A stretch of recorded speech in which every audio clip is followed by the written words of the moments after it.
Hello and welcome to episode 641 of Prog Review. And today I'm talking about a book. Oh my goodness, that's got them turning off. This is Brian Eno's Ambient 1 Music for Airports by John T. Lysaker. There's a big title in it. Brian Eno's Ambient 1 Music for Airports.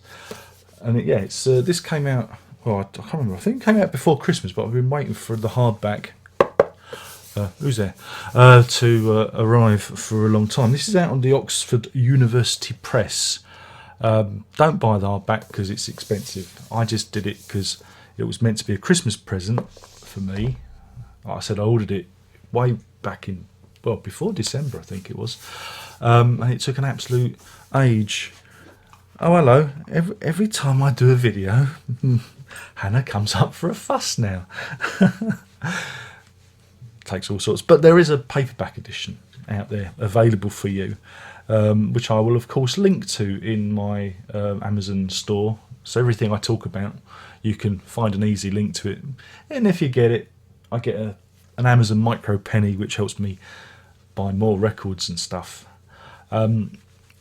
So yeah, it's 180 pages long, I believe. Yeah, hello.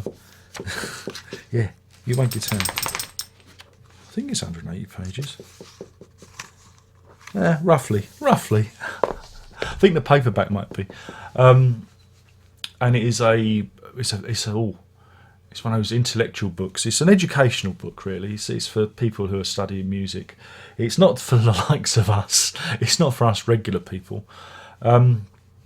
But it may be of interest to you if you're interested in music for airports, because it primarily looks at that record in great detail. Or Eno's ambient work, or even Eno's music in general. I think it could be of interest to you. I'm a bit of an Eno-phile, you know that, and I've got quite a few books on the chap, so I was really excited when this was announced. And it's like, people say, oh, what do you look forward to? What albums do you look forward to? I was actually looking forward to this book. I was really looking forward to it, and the fact that it took, I don't know, over a month for it, yeah, it would have been about, I think it was due before Christmas, and it arrived last Sunday, date the video there. So I was I was really looking forward to it to arrive, and I spent Sunday and some of Monday reading the book. It doesn't take long to get through. Well, it depends. I'm a bit of a speed reader, so which means I haven't remembered anything in the book. I'm lying. And it is a deep dive. It's one of those real deep books. John T. Lysaker. If you're out there, John, sorry for mangling your name. You can tell that this is a labour of love. I don't think this is his usual area of expertise. And I think he did this, because he loves the record and loves Eno's work, and it comes through in the writing that this is I think I know everything, because I usually do, but sometimes even I get to learn new things, and that was what was good about this book. There's some interesting stuff in here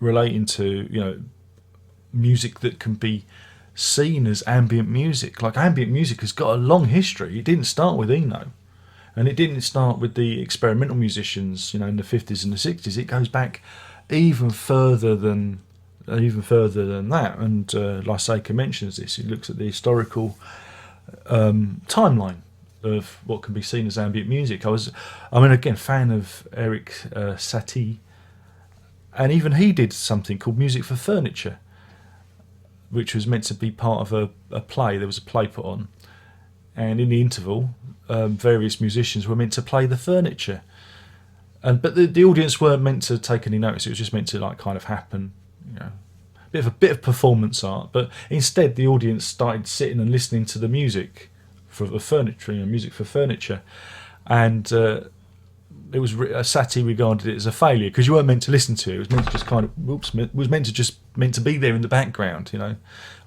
the ambience, as it were. And I found that amusing. Again, talking about cybernetics and systems, and there was something in here I was talking about how the eye likes familiar things and seeks out familiar things. Again, it's part of cybernetic systems that Eno studied. And it kind of made me think about the YouTube algorithm and how it delivers things that are similar that you like, because the eye tends to veer towards the similar things rather than new things, because new is unfamiliar and dangerous and weird, and your brain is conditioned, to seek out things that stimulate, that you're gonna enjoy.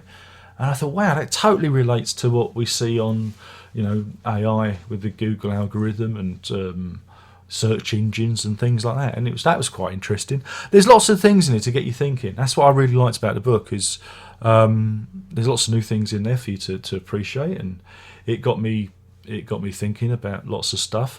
Why we make music, what is music for, form and function of music, that kind of thing. So yeah, there's some deep concepts in there. Like I say, it might not be for everyone, but if you think you're a cognoscenti, then I don't know why I said that. How pretentious. I just can't help myself.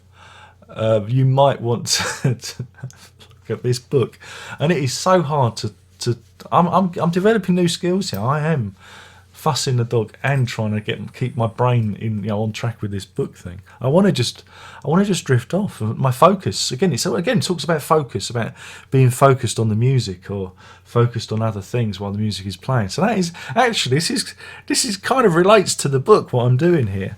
So yeah, I thought it was worthwhile.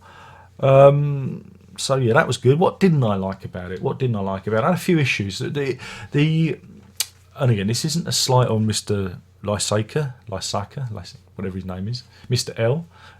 But I felt like the book kind of ran out of steam towards the end. There was a bit of, I felt like a repetition, like he was just kind of labouring the point, especially in the last section, which was talking about like forms of listening. Now I have my own opinions on that. I think there's only like 3 forms of listening. There's active listening, inactive listening, and involuntary listening. You're enjoying that, aren't you? You are enjoying that. That bit when the dog looks up at you with love, like, oh yeah, that's the stuff. Whereas Mr. Lysaker tends to split that down even further, and there's some bits there that I didn't agree with. It's just opinions. It's there's different ways of looking at things, but I found that a bit of a hard slog to get through. It felt like a bit of a marathon towards the end, even though it is a slim volume. But that's because there's a lot of ideas in it. Maybe I rushed it. Maybe I should have maybe savoured a chapter at a time. But I'm one of those people that likes to get through a book. So that's probably my problem more than anything else. Maybe I should have staggered it somewhat, but I'll probably. I think it's one of those books you could go back to, and I do like a good Eno reference book. I've got a few of them up there, and it will sit nicely in my music reference library. So that's that. So yeah, I mean, it might be of something you're not particularly familiar with. It may have passed you by. If you are a collector, grab the hardback now, because these things sometimes go out of print, and they become a little bit collectible. I know I've got 2 hardbacks up there, a little bit collectible because you can't find them anymore. But then there's always the softback option. Don't be afraid of the softback. I'm being a snob, being a hardback snob. I like hardbacks. It's just who doesn't? You want it hard. You don't want it soft, do you? Eno'd like that joke. We can't all be intelligentsia. Sometimes we have to be a little bit fruity once again. So in terms of rating, it gets I'm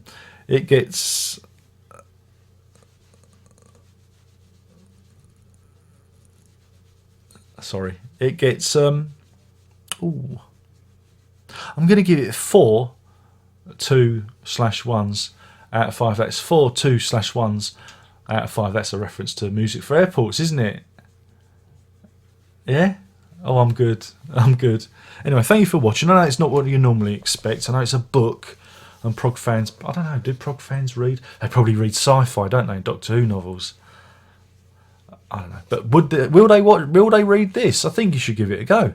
I think you should open your minds, relax and float downstream or something. I think someone said. But that's an entirely different form of ambient music, isn't it? Sorry, it's just the dog. It's making my brain divert. My brain is diverted. But anyway, thank you for watching. Don't forget to leave a comment, engagement. You can now get your hashtag engagement t-shirts from my merch store. Remember, merch. There's Prog on. There's it's ruined now. I've touched it. Loads of things that you can get in a t-shirt or even a mug. Imagine I'm holding a mug. I should really buy some of this stuff myself, shouldn't I? And model it. Maybe in the summer. It's snowing outside at the moment. It's the first of February, and it's snowing. And so yeah, I don't fancy. Hence the chunky 20-year-old jumper. Moths haven't got to this one, but I am getting off topic. And I'm not even trying to drag this one out. But anyway, thanks for watching. I've been Darren Locke. I've been talking about that book, this book here, because I've forgotten where I am. It's the dog's fault. And yeah, and we'll do this all again soon. There's only one more thing left to say, and that is prog on.